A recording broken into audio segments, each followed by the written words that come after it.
High views, যে সমস্ত star প্রেরক আছে তাদের সাথে বন্ধুত্ব স্থাপন করো।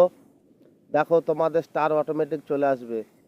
যারা স্টার চাইছো অবশ্যই আপনাদের উদ্দেশ্যে জানাচ্ছিলাম, দাদা স্টার চাইবেন না, স্টার চাইলে পাওয়া যাবে না। বন্ধুত্ব স্থাপন করো, কমেন্ট বক্সে আসো, কমেন্ট বক্সে এসে দেখো কতগুলো স্টার প্রেরক স্টার প্রেরক করে গেছে। আপনারা দেখুন, ওদের সাথে বন্ধুত্ব স্থাপন করুন, আপনাদের অবশ্যই পৌঁছে যাবে।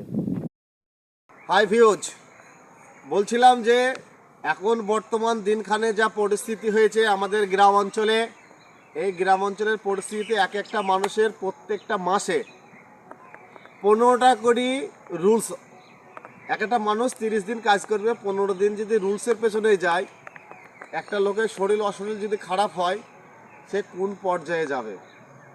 তাহলে 15খানা কিস্তির দ্বারায় যদি একটা মানুষ ভক্ত হয়, সেই মানুষটা কতদিন বাঁচবে, কতদিন চলবে, এবং তার উপস্থিতিটা কোথায় আমি খুঁজে পাচ্ছি না। যদি কারোর জানা থাকে প্লিজ দাদা আমাকে অবশ্যই জানাবে। জানানোর জন্য আপনাদের ধন্যবাদ, যারা দেখছেন শুনলেন তাদের জন্যও ধন্যবাদ। Happy good afternoon. আমার এই ভিডিওটা দেখার জন্য ধন্যবাদ আপনাকে।